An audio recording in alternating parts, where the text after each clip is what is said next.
Hello, everyone, and welcome to Timo and Julian Talk Philosophy.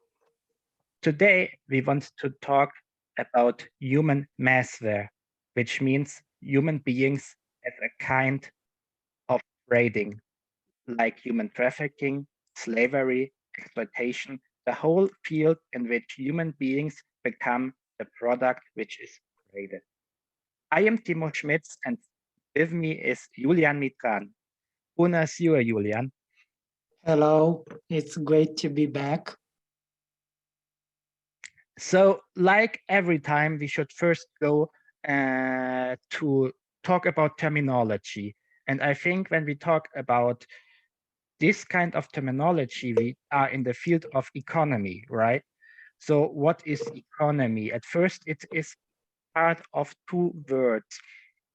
It's the Greek oikos and the Greek nomos.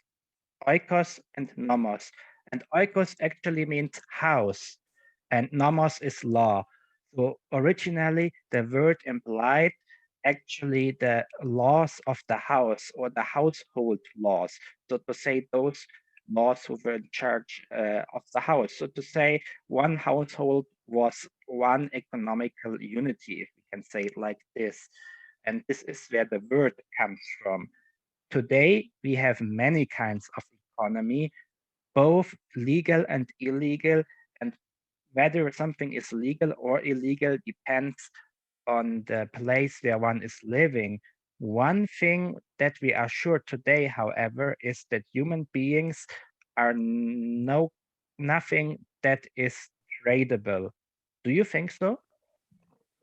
I think it is debatable in one way because we nowadays live in a social context and in an economy, as you said, in which I think humans as beings in the most like traditional sense, we are being commodified ourselves because in the past we usually talked about how goods and services would usually be commodified and they will be like sold in order to make a certain profit.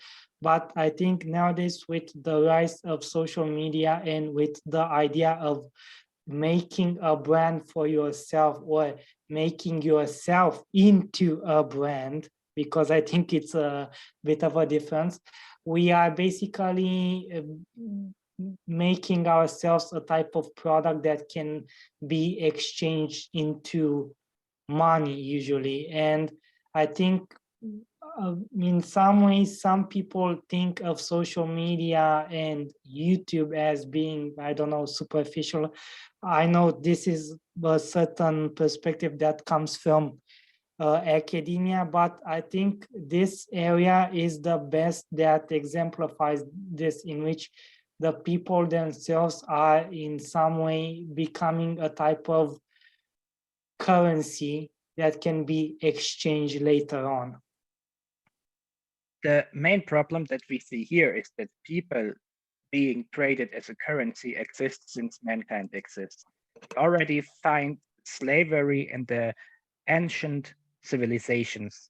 Going even back to the Sumerians, they had a mentioning of slavery, and we find this in all kind of traditions.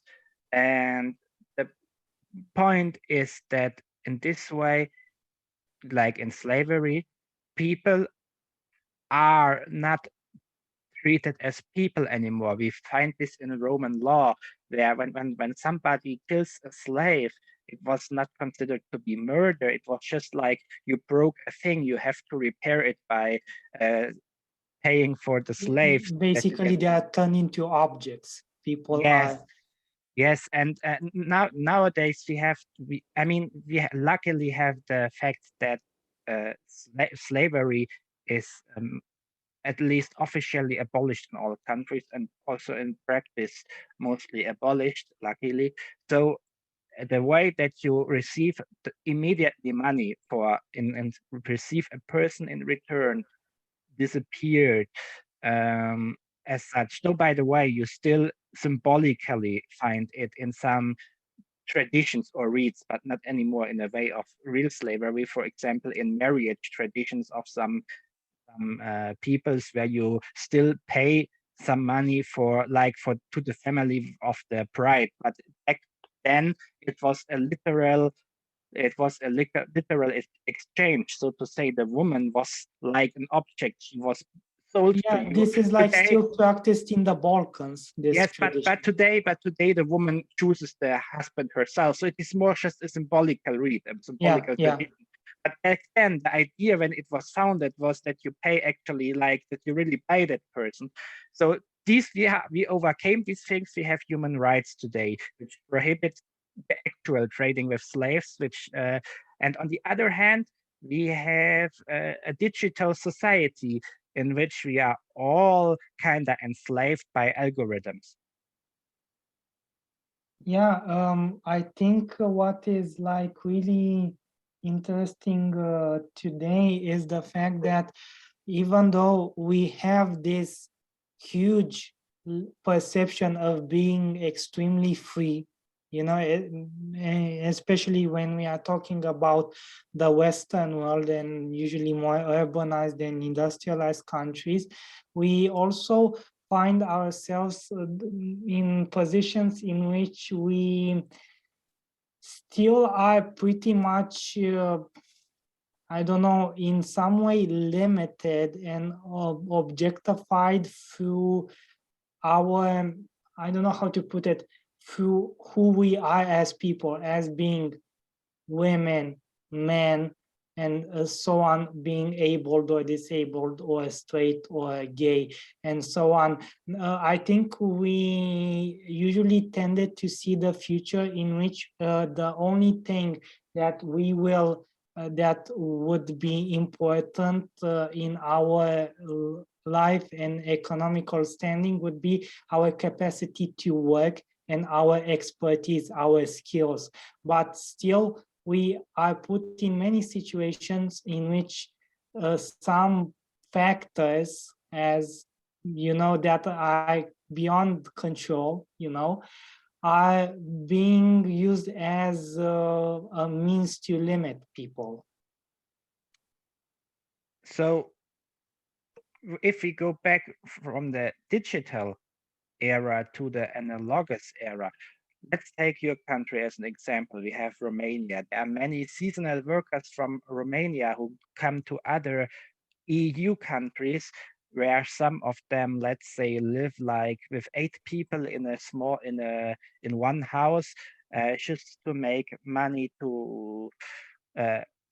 to feed the family in Romania, because they make more money in another EU country if they are there for 3 or 4 months than when staying at home. So do you think that this kind of work, like staying with people at at such a room for some months, because these people are seemingly engaged because they are considered, let's say, cheaper than local workers, right? I mean, people say, "Hey, come here to work for me because you're working, you work for less money than another person who is from here." So people seemingly come as seasonal workers and work because what they receive here is more money than what they receive at home. And the question is this a way of modern exploitation? Because on the other hand, you could say that typical of slavery is that you do it involuntarily, which means that people get into the stage of slavery, like to become possessed without that they want it, while the people who are, for example, seasonal workers, who are living with 10 people in one room or one house for a few months, they do it voluntarily. They choose to come here and work under conditions which we in our country say, well, that's weird. We would not live this way. But is this exploitation? It is, and I think one point that is often very misleading is the idea that you have pretty much a choice. You know, at the very surface level, everybody would say, oh, you know, it was their decision. You know, nobody put a gun on their head and said you need to go and work in Germany. You know, it was like a free decision. But if you know the, let's say, how the situation is in certain parts of Romania, especially in Eastern Romania, in historical Moldavia, many times you kind of get the sensation that you are not so, the decision is not so free, because sometimes you'd when we are talking about free decisions, sometimes I think we need to imply the fact that you have a lot of options that you can choose.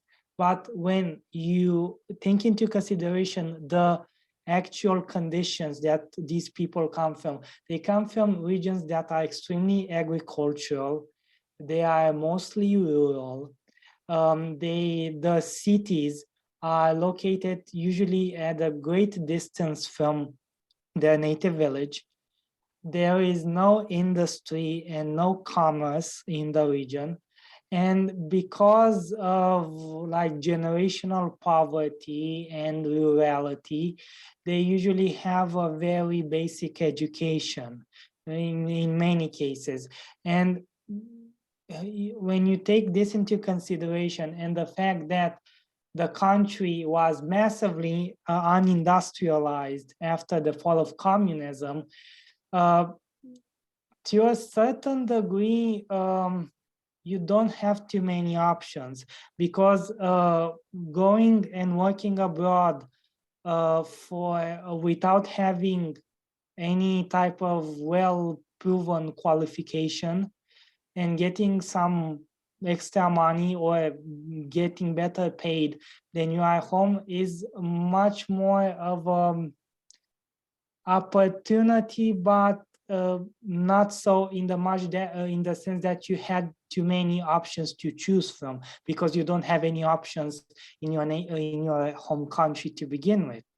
And one thing that I see a lot in the public discourse in Romania, because there is a certain public discourse that is centered around poverty and inequality, and it is a lot very much twinkled with neoliberalism, is the idea that the people that usually you see in Germany crowded in those working houses, um, or at least the ones that remain home, usually some, even the members of the families of the members that went abroad, that they are lazy, that they don't want to work, that they are like the scum of society and so on.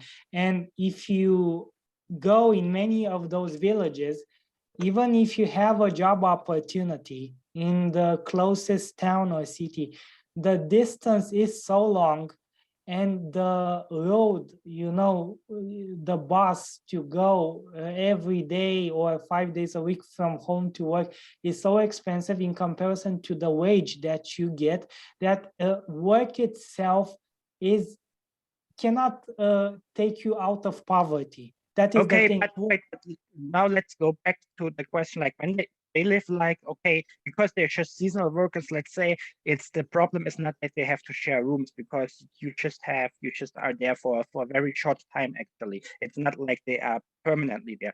So let's keep this aside. But when you work in another EU country, for example, as a Romanian, you are normally registered, you have certain insurances, like if you get sick or ill, you have the right to you will be you have a good treatment. Like, I mean, there is a certain, at least in Germany, there are certain guarantees. You know, you get at least a minimum wage, so you are not exploited under. It's like it's not like you have to work for almost nothing. So there is a state guarantee that you have a certain amount that you get.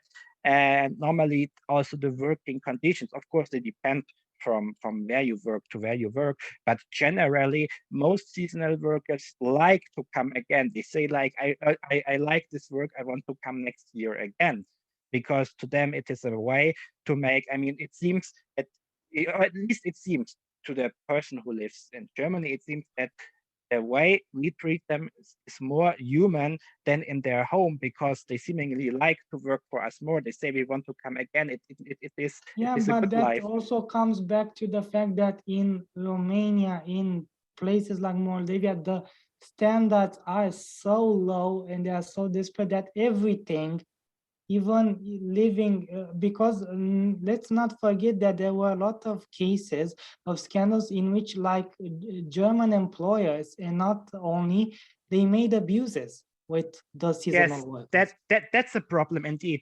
That's a problem indeed. So on the one hand, I think we can say that we shall not say that all people who take seasonal workers are abusers, because there are of course many who take care well of them, and who give the guarantees that that the law gives them. But of course there are others who know that you take people into the country who don't know the language, who don't know where they can, let's say, where they can file a report, or because they don't know the language, they don't know where they can say, hey, speak out their rage that something is wrong. So of course there is also a certain, let's say, there's also the possibility, of course, for people who abuse them, because they know that the people who come keep quiet. So that is a problem. The question is just what of this is exploitation and what is not, because seemingly when you take a person into this country, like in Germany, and you take care of this person, like you make sure that the person has a human a friendly workplace, human friendly workplace, good conditions. I mean, then there is nothing that speaks against this on the one hand. On the other hand, of course, if you abuse the people you take, if you pressure them, also if you pressure them psychologically to accept their conditions, then of course we have a trouble. But the problem is which of these. I mean, it seems evident that not both scenarios are exploitation, because on the one hand, we welcome these people because they want to work for us on the one hand. On the other hand, and if we treat them well, we are not doing anything wrong, right? I mean, they say we want to work, and we say we offer work, and if Yeah, but I think the problem in some cases, I think it's deeper than that. I mean, we are talking about the people that already went to work abroad, but we need to understand the wider context, why this happened in the first place, because there is much more than this. In Romania, before the fall of communism, in places that were mostly rural and agricultural, there were the collective farms, where every person from a village would work and they would get something out of it. After the fall of communism, the system, the network of collective farms basically dissolved, and those villages were basically left in the dust. Another thing is that even if a village possessed a lot of good agricultural land and they wanted to, let's say, sell their products to, I don't know, chains of supermarkets, because the supermarket chains in Romania are mostly owned by exterior entities, by foreign companies. They usually do not, they are not willing to take too much products from local producers. So in order to survive, you either have to have a good farm and a lot of technology, which is not the case in many scenarios, or you, I don't know, it's the thing is that even if you produce certain agricultural products, you don't have a market where you can distribute and but like sell wait, them. concerning development, as a country of the European Union, And especially as an Eastern country of the European Union, you receive like money for development. So shouldn't after like, I mean, the fall of communism in Eastern Europe, it's already past 30 years. So I mean, this is already a long span. It's already one generation who lived without the communist system. So it shouldn't be say now that even after a long time, and I mean also Romania is already it's not in the EU since yesterday. So I mean they already received money for years. So shouldn't things improve? Um, things should have improved. I can totally agree with this, but the problem is with the fact that many times the way in which the many, I don't know how to put it, the geography and the way in which many regions have their layout, they cannot sustain too much development, because on one hand you lack infrastructure that would make, you know, commerce and trade more feasible, and on the other hand you just have too much rural areas, because in certain places there is not too much I don't know how to the exact term in English, too much buying power. Yes, So but even that is not the problem, because I mean agriculture is supported by the European Union, and we also find, I mean, it is easy to trade European products. Like we have tomatoes from Spain, we have products from France, we have things from Poland, from farmers from Poland. So generally, we have the there is another thing with agriculture in Romania. After the fall of communism, the agricultural lands that were collectivized, they were like given back to the previous owners, okay? And before like the collectivization in Romania, usually the usual peasant, you know, the everyday peasant, had a very little piece of land that he could like cultivate, because they basically came back to the situation that was before collectivization, because collectivization like had two main parts. On one hand, to actually put all of the agricultural land together and to exploit it, and the second point was to give the necessary technological the necessary agricultural technology in order to exploit it, like tractors, combines, and so on, that were totally unavailable to the Romanian peasant from the between war period. And after the fall of communism, basically the land was again fragmented. All of the agricultural technology was usually sold or sold to scrap metal. And what happened, and this is a thing that needs to be highlighted, was people that were more powerful in the communist era, especially in agriculture, they usually did this type of I don't know how to call how it is called in English,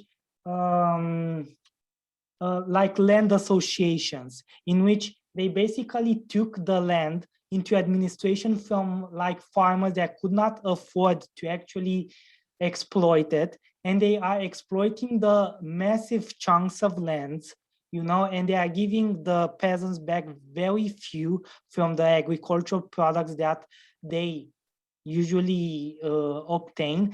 And in many of the regions of Romania, the regions are monopolized by such associations that have people that have the technology and the money, that they had the resources back from the communist era. Usually many of the people that run this association were former like agricultural engineers, and they knew how the business worked. And the usual farmer that usually is within this association gets very little, or the ones that are outside of these associations, they basically cannot make a profitable agricultural business, because they have very few land and they don't have the necessary agricultural technology in so order we to see exploit it. two dimensions of exploitation. One is the domestic one, and one is the one who is the cross-border. But so we see a problem of working conditions as a ground for exploitation. That's one thing we know this very well in socialist theories, that the way a worker is exploited, and we know that there are still, of course, big companies who, let's say, who are trying to keep their standards low because just for profit. That's the one thing. We all know this, but I want to go to this cross-border issue again because it's a very interesting standpoint. Because on the one hand, on the one hand, when Germany or other EU countries accept seasonal workers, so to say, migrant workers for a certain time, who really have like, as a EU citizen, it's much easier to come here, like when you are from a third country where you need all the visa and all this stuff. So you have the possibility easily to make money here.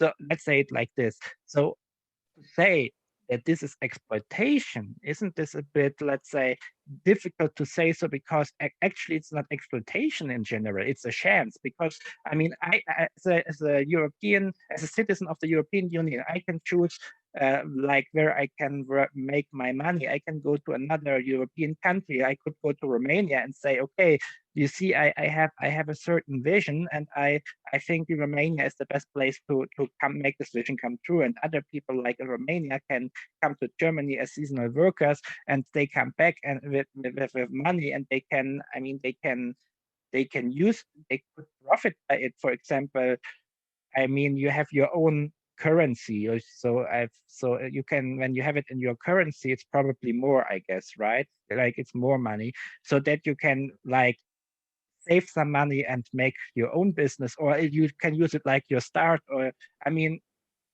aren't there any opportunities? Can't we see, if the conditions of these seasonal workers are good enough, like if they are good, can't we see it as a kind of opportunity?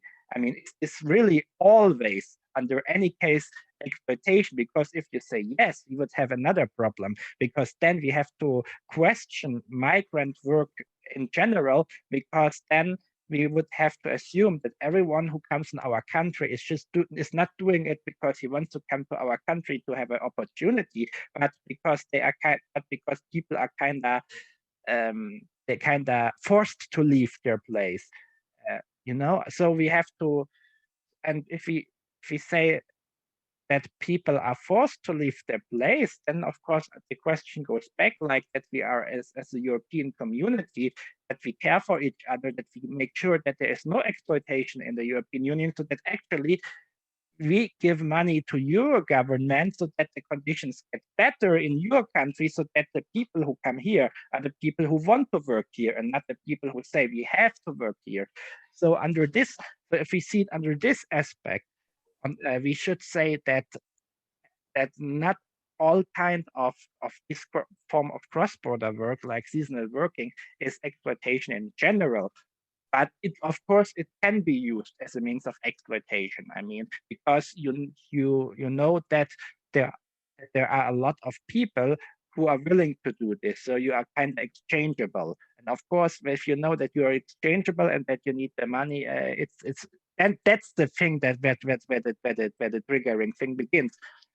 To say, like, we accept migrant workers so that they have an opportunity here to make this money. And Romania is a country which in general has the same values. As a European Union country, we should believe at least that they have the same values, because the European Union understands itself as a value basis organization.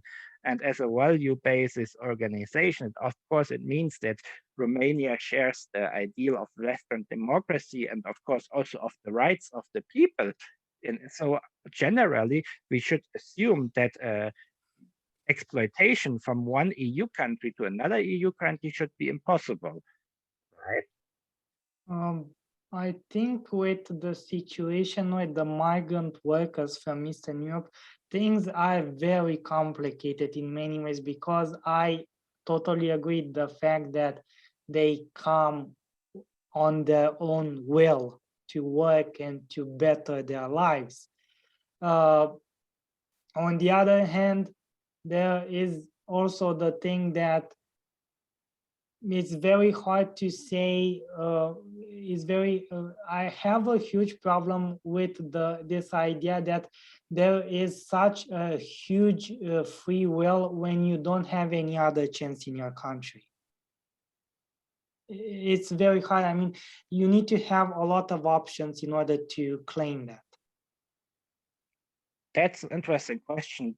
So we have one problem here in our I talk. know We know have villages. Wait a second. I know villages here, and not only in Moldavia, also in Dobruja, my native region, in which the level of poverty is so extreme, in which there are people you see like children that are very frail and skinny because they are malnourished. Uh, and when you have situations like that in which even if you and all of the people, because I interacted with a lot of people like this, all of them want to work, all of them want to better their lives. Nobody is like waiting for something for free from like anybody. But the situation in many cases is that there are so many um, limitations when it comes for them to finding work, and work, not only work for the sake of work, but work in order to better their lives, because you can go and work for so little and to give so much money to the transportation from the house to the workplace, in which you still end up being under the poverty line. what I wanted to say is we have an interesting problem here, because I think to be able to find a solution to our question today, we would have to define the word free will, or we have to find out what free will is. So we can say that exploitation or the product or human beings as a product, as a massware, depends on the question of free will. So the interesting thing of our discussion today is that we actually cannot find a solution to the problem. We can only ask further questions so that we can find out which questions we have to answer to be able to find a proper solution in the future, because the topic that we talk about today is simply too broad and too complex. So I think we should get to a kind of summary, and this kind, not a summary of facts, like we found out that, and then we have like impulses for solutions. But today we have to say we found out that, and we will have to ask questions that have to be answered first to be able to find solutions. And I think we found out, let's say, 3 dimensions. At first, we found out that humans as a massware exist like in a form of digital and digitalization, such as algorithms. Algorithms can have a certain impact, and we have to ask the question of whether these algorithms or this digital life or social media have an impact on our free will. This is something we will probably not be able to answer now, and we should leave this question open, but we could ask, like, is there a kind of digital exploitation? I mean, we all know that digital manipulation exists, but is there digital exploitation? This is something, a question that we all should think about, and our listeners should be encouraged to think about this question as well. So this is the first question of today. The second is, we talked about the analogous exploitation, and we had here again two forms. The one was if you are a citizen of a certain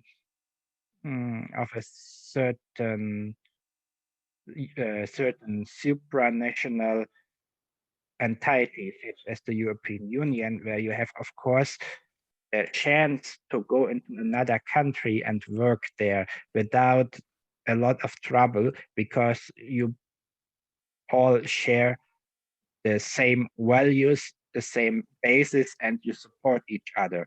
And the question, of course, is here again, the fact that people are able or do have the opportunity and possibility to go from one country to another, such as seasonal workers in Romania, the fact that they can work as seasonal workers in Romania, I mean, we agree is not exploitation. Exploitation can start on two sides. One, if the workplace does not keep standards or is trying to hide bad standards, and on the other hand, you maybe find a problem whether people really are going to work there voluntarily. And the question voluntarily is not by whether they go there because somebody forces them, but whether the area is still too much stricken by poverty so that people see it as their only chance. And then the question is, do they have a free will to go there? And is this is it in this case, of course, the question is working in another EU country an opportunity? And we have to leave this question open. I mean, it seemingly is an opportunity, but the question on whether this is a good opportunity or bad opportunity depends on whether you do this on your free will, and we have not defined free will yet.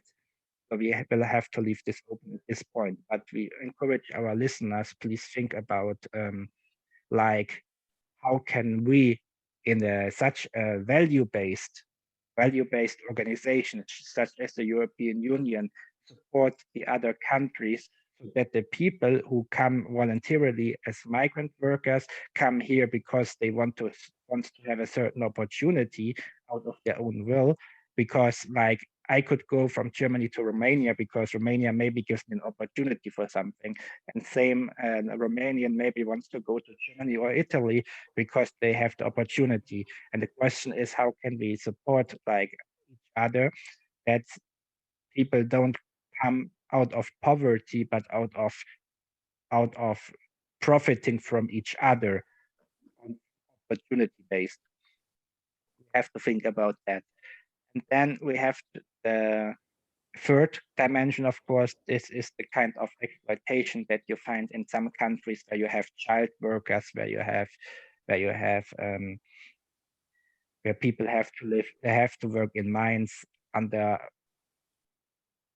extremely bad conditions, so where there is no like supervision such as the European Union, which can say you are a member state, you can change something. So this is the situation in third countries which have their situation. And here again, we find that the quality of exploitation might be differently because there is not this value-based organization which is able to support them and where people can change their lives easily. So they are probably really forced to work in such an environment to survive, and they cannot just go into another country and where they don't have a lot of problems with getting papers, but they really have to migrate sometimes to get chances, and to be able to migrate, they will probably have a lot of